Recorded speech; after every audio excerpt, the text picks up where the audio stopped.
Hello students, good afternoon. Class 7 Subject Maths, Chapter 17 Data Handling. Exercise 17E Part 8. Okay, let's start from probability. Today we will discuss about the probability. Let's start. The definition that means about that probability means possibility.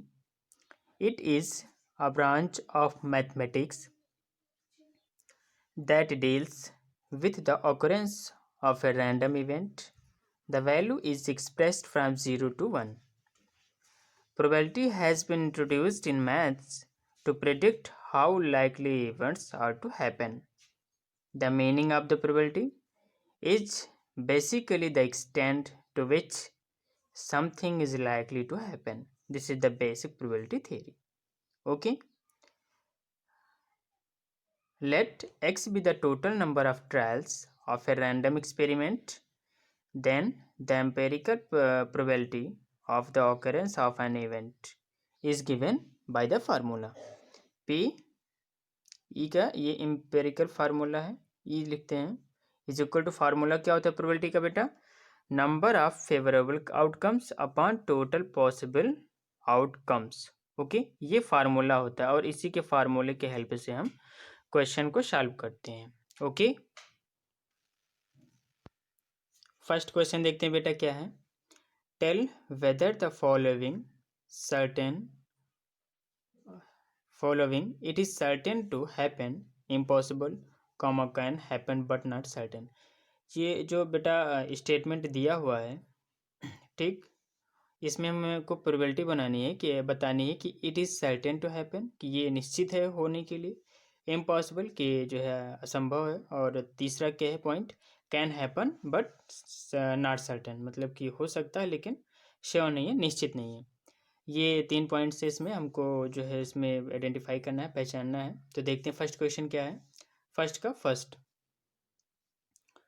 The sum of two odd number is an even number कह रहा है बेटा कि अगर दो odd number को add किया जाए तो उनका जो सम होगा वो क्या इवन नंबर होगा तो देखते हैं बेटा ऑड नंबर हमको पता है कि ऐसे नंबर होते हैं which is not totally divide by two is called odd number जो दो से डिवाइड नहीं होते वो ऑड नंबर्स होते हैं तो देखो बेटा 1 3 5 7 ये क्या है ऑड नंबर है और ये भी ऑड नंबर है 9 11 13 15 तो ये बेटा जो है ऑड नंबर है ये भी ऑड नंबर है दोनों को हमने क्या किया ऐड किया क्यों किया क्योंकि यहाँ पर कह रहा है the sum of two odd number okay तो 9 + 1 ऐड करेंगे कितना होगा 10 11 + 3 को ऐड करेंगे तो होगा 14 13 और 5 को ऐड करेंगे तो 18 होगा 7 और 15 ऐड करेंगे तो 22 होगा ओके अब बेटा यहाँ पर देखो ये 10 है यहाँ पर 14 है ये 18 है और ये 22 है ठीक 4 एग्जाम्पल हमने लिए तो ये सब कैसे नंबर है इवन नंबर ही है ना ये सारे जो है 2 से डिवाइड हो सकते हैं तो ये इवन नंबर है तो ये जो लिखा है statement the sum of two odd number is an even number तो ये बिल्कुल सही लिखा है कि दो अगर ऑड नंबर को हम ऐड करेंगे तो ये जो है इवन नंबर इसका सोल्यूशन आएगा okay from above it is clear that the sum of two odd number is an even number कह रहा है बेटा इससे क्लियर हो गया कि दो ऑड नंबर का सम क्या होता है इवन नंबर होता है तो इसमें बेटा क्या होगा इसका आंसर क्या होगा सर्टेन टू हैपन पॉसिबिलिटी में इसकी हैपन क्या होगी बेटा सर्टेन टू हैपन जो फर्स्ट वाला है certain to happen understand next question देखते हैं बेटा क्या है टुमारो विल बी थर्सडे ऐसे यहाँ पर होगा Thursday com of today if today is an Monday question कह रहा है बेटा कि अगर जो है टुडे मंडे है आज के दिन जो है मंडे है तो टुमारो मतलब आने वाला कल जो होगा वो क्या थर्सडे होगा ये सही बात है कि गलत है ये हमको आइडेंटिफाई करना है तो बेटा आप जानते हैं कि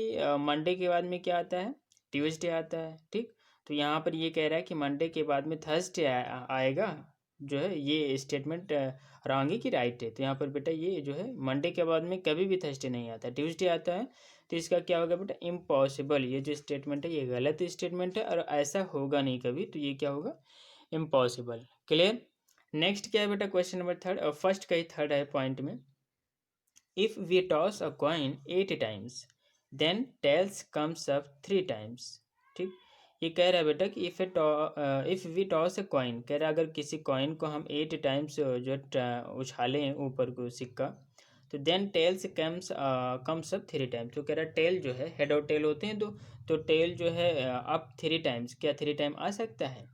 ठीक, तो आ भी सकता है। अगर 8 टाइम्स हम उछालें तो बेटा जो है 8 टाइम्स भी टेल आ सकता है, मतलब पॉसिबिलिटी तो है इसमें, जैसे लिखा है कि 3 टाइम्स जो है टेल्स आ सकता है, तो हाँ हो भी सकता है। लेकिन ये बेटा श्योर नहीं है, सर्टेन नहीं है, हो सकता है और नहीं भी हो सकता है। ओके, क्योंकि कोई ज़रूरी नहीं है कि 3 बार जो है आपका टेल्स ही आए, हो सकता है कि आपका 5 टाइम्स टेल्स आ जाए, या 5 टाइम्स जो है टेल्स एक भी बार ना आए।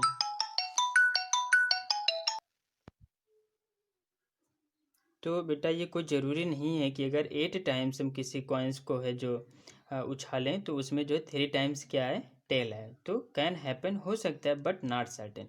तो तीसरा वाला इसमें है बेटा step, can happen but not certain, तो ये हो जाएगा कि जो है हो भी सकता है और लेकिन श्योरिटी नहीं है। फोर्थ क्या है बेटा, the next traffic light will be yellow. कह रहा है बेटा कि जो ट्रैफिक लाइट होती है जो, तो क्या उसके next traffic light yellow, yellow हो सकता है, होगा। तो can happen but not certain, इसका आंसर है बेटा कि हो भी सकता है और नहीं भी हो सकता है, तो कोई सर्टेन नहीं है, निश्चित नहीं है। तो can happen but not certain इसका क्या आंसर है। ओके, तो इस प्रकार से बेटा फर्स्ट क्वेश्चन में हमने फर्स्ट सेकंड थर्ड और फोर्थ क्वेश्चन को जो है टच किया है, सॉल्व किया है। नेक्स्ट क्वेश्चन देखते हैं बेटा, question number 2। How many possible outcomes are there for the following experiment? In each case, write down the list of all possible outcomes. ठीक, कह रहा है बेटा पॉसिबिलिटीज को हमको इसमें लिखनी है। फर्स्ट क्वेश्चन क्या है, थ्रोइंग अ 6 साइडेड डाइस। कह रहा है बेटा कि अगर जो है हम 6 साइड डाइस को फेंकते हैं तो उसमें क्या पॉसिबिलिटी आती है। तो बेटा अगर जैसे कि पाशा है या लूडो जो खेलते हैं बेटा, उसमें जो वो होते हैं 6 बना होता है, 1 2 3 4 5 6। तो अगर 6 टाइम हम उसको जो फेंकते हैं, तो उसमें जो है कोई भी अगर जैसे कि है, तो उसमें पॉसिबिलिटीज़ क्या होगी, 6 टाइम होगी। अगर 1 है या 2 है, तो कोई भी चीज़ 6 टाइम आ सकता है, तो पॉसिबिलिटीज़ की कितनी होगी बेटा, 6 होगा। ओके, सेकेंड क्या, choosing a number from the first 8 prime number. ठीक, choosing a number from the first 8 prime number. अब प्राइम नंबर क्या होता है आप जानते हैं बेटा, प्राइम नंबर क्या होता है, सच number which divide 1 and itself is called prime number. जो इटसेल्फ स्वयं से और 1 से कैंसिल आउट होता है उसको प्राइम नंबर कहते हैं। तो ये एग्जाम्पल है 2 3 5 7 11। और सबसे स्मॉलेस्ट प्राइम नंबर क्या होता है बेटा, 2 होता है। तो कह रहा है कि अगर प्राइम नंबर आने की पॉसिबिलिटीज़ क्या है, अगर 8 हैं तो, ठीक 8 प्राइम नंबर हैं, जैसे 2 3 5 7 11 13 17 19 और 23। देखते 1 2 3 4 5 6 7 8, यहाँ तक कह रहा है। अगर 8 हैं तो इसमें से प्राइम नंबर आने की पॉसिबिलिटी क्या होगी बेटा, तो इसमें से कोई भी आ सकता है, कभी 3 आ सकता है, कभी 7 आ सकता है। तो इसकी पॉसिबिलिटी बनेगी 8। ठीक, कि जो 8 डाटा दिए हैं उनमें से कोई भी आ सकता है। ओके, अब बेटा क्या कह रहा है थर्ड क्वेश्चन, कि choosing a number from the first 10 whole number. Whole number आपको पता है क्या होता है, जीरो को ऐड कर लेते हैं नेचुरल नंबर में, तो होल नंबर बन जाता है बेटा 0 1 2 3 4 5 6 7 8 एंड देन 9। ये 9 नंबर है बेटा, देखो 1 2 3 3 6 और 3 9 1 10। Choose a number from the first 10, यहाँ पर कह रहा है ना कि 10 होल नंबर 10 होने ही चाहिए। तो कह रहा है कि अब अगर इसमें से बेटा पिकअप करें, हम चूज करें, तो इन 10 होल नंबर में से कोई भी हम ले सकते हैं, 1 ले सकते हैं, कभी 2 ले सकते हैं, तो इसकी पॉसिबिलिटीज क्या होगी, 10 होगी। ओके, फोर्थ क्वेश्चन क्या है बेटा, choosing a colour from the colours of the rainbow. कह रहा है रेनबो के कलर में से कोई एक कलर चूज करने की प्रोबेबिलिटी क्या होगी। तो बेटा आपको पता है कि in rainbow there are 7 colour, 7 colour होते हैं, तो उसमें पॉसिबिलिटी क्या होगी बेटा, 7 होगा, कि 7 में से कोई भी एक आ सकता है, तो ये क्या होगा, 7 इसकी पॉसिबिलिटीज होगी। ओके, नेक्स्ट क्वेश्चन देखते हैं बेटा क्या है, a coin is tossed 20 times in which heads is obtain 13 times. On tossing the coin at random find the probability of getting. कह रहा है बेटा कि अगर किसी कॉइन को हम टॉस करते हैं तो 20 टाइम्स क्या आता है, हेड आता है। 20 times in which heads is obtained 13 times. Heads कितनी टाइम आता है बेटा, 13 टाइम्स। ठीक, तो हेड कह रहा है अगर एक हेड आने की प्रोबेबिलिटी क्या होगी, क्वेश्चन पूछ रहा है। तो बेटा ये फार्मूला होता है हमारा कि number of favourable outcomes upon total possible outcomes. ठीक, अब यहाँ पर हेड कह रहा आने की, तो प्रोबेबिलिटी ऑफ ए हेड मतलब एक हेड आने की प्रोबेबिलिटी क्या होगी। अब देखो बेटा, टोटल आउटकम्स कितने थे, पॉसिबल आउटकम्स 20 यहाँ पर मेंशन है, और कह रहा है हेड कितनी टाइम्स आ रहा है बेटा, 13 टाइम्स आ रहा है। तो ये क्या है, नंबर ऑफ फेवरेबल आउटकम्स 13/20 इसका आंसर हो गया। ओके, अब कह रहा है बेटा एक टेल आने की क्या पॉसिबिलिटीज होगी। तो देखो बेटा 13 क्या आ रहा है, जब हेड आ रहा है तो 7 बच रहा है, तो 20 टोटल यहाँ पर देखो वही फार्मूला 20, और ये 20 माइनस 13, तो ये 13 वाला क्या है बेटा हेड है, तो ये जो बचेगा 7 वो क्या है टेल आएगा, तो 7/20 इसका हो जाएगा जो है एक टेल आने की प्रोबेबिलिटी। ओके, नेक्स्ट क्वेश्चन बेटा, क्वेश्चन नंबर 4 जो है बिल्कुल इसी तरीके से ये आप करेंगे। नेक्स्ट क्वेश्चन देखते हैं, question number 5। A dice is thrown 25 times and the outcomes are noted as follows below। ठीक, shown below।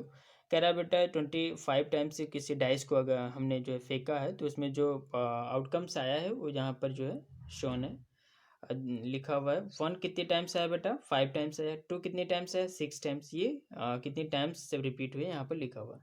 अब क्वेश्चन क्या कह रहा है बेटा, if the dice is throne eight random find the probability of A getting. अब कह रहा है प्रोबेबिलिटी आपको बताओ कि 2 आने की प्रोबेबिलिटी क्या होगी। अब आप देखिए कि 2 जो नंबर था कितनी टाइम्स आया है, रिपीट ये 6 टाइम आया, तो क्या हो जाएगा, फार्मूला वही बेटा, number of favourable outcomes upon total possible outcomes. तो 2 की बात करें, 2 कितने टाइम्स है बेटा फ्रीक्वेंसी में, 6, तो ये 6 हो गया, और टोटल पॉसिबल आउटकम्स कितना हमारे पास 25, तो हो गया 6/25। ठीक, ये हमारा हो गया answer, probability of getting a 2। Okay, second क्या कह रहा है बेटा, मल्टीपल ऑफ 3, मल्टीपल ऑफ 3 इसकी प्रोबेबिलिटी क्या होगी। तो देखो बेटा यहाँ पर 3 की मल्टीपल जो है, ये देखो 3 कितनी टाइम्स है, 7 टाइम्स इसके मल्टीपल है, तो ये 7 हो गया, प्लस यहाँ पर देखो 3, देखो 3 ये है, और 3 1 जा 3, 3 2 जा 6, तो 3 1 जा 3, और ये 6 मल्टीपल है, तो ये कितनी टाइम्स आया, एक 3 7 टाइम्स, यहाँ पर 7 हो गया, प्लस ये बेटा जो है ये भी मल्टीपल है, तो ये कितनी टाइम्स आया, 3 टाइम्स है, तो यहाँ पर 3 हो गया। That means 7 + 3 = 10/25। अब ये आ गया बेटा प्रोबेबिलिटी, और फिर ये जो है इज इक्वल टू क्या होगा, 10/25। 5 से कैंसिल आउट किया बेटा, 5 2 जा 10, 5 5 जा 25। प्रोबेबिलिटी कितनी आ गई बेटा, 2/5। तो ये इसका आंसर है, मल्टीपल ऑफ 3 की probability. Okay, thank you students.